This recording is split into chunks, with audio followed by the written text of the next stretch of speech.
பணத்தை அடிப்படையாக வச்சு பர்சனாலிட்டிஸை வந்து பிரிப்பாங்க. அந்த பர்சனாலிட்டிஸாக பிரிக்கிறவங்க 5 வகையில் இருப்பாங்க.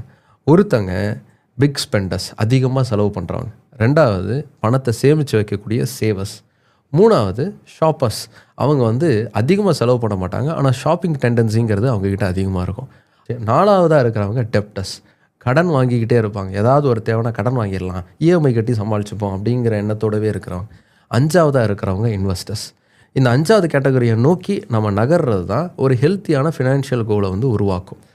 ஆனால் இதில் நாம் எந்த கேரக்டருக்குள்ளே உட்காரோம், நம்ம பர்சனாலிட்டி எதுக்குள்ளே இருக்குது அப்படிங்கிறத ஐடென்டிஃபை பண்ணி அதை எப்படி மாற்றிக்கலாம் அப்படிங்கிறத நோக்கி நகரணும். ஆனால் இந்த மாதிரியான பணம் சார்ந்த புரிதல் அப்படிங்கிறது இந்திய கப்புள்ஸுக்கு இல்லை. அப்படிங்கிறதுனால ப்ளேம் கேமாக அது மாறுது. உன்னால தான் அது செலவாகுது, என்னால் தான் செலவாகுதுங்கிற மாதிரி சண்டைகள் அது உருவாகுது. சின்ன சண்டையாக இருக்கிறது அதுக்கப்புறமா பெரிய சண்டையாக மாறுது. அப்படிங்கிறது தான் இந்த டிவோர்ஸ்களுக்கான காரணமாக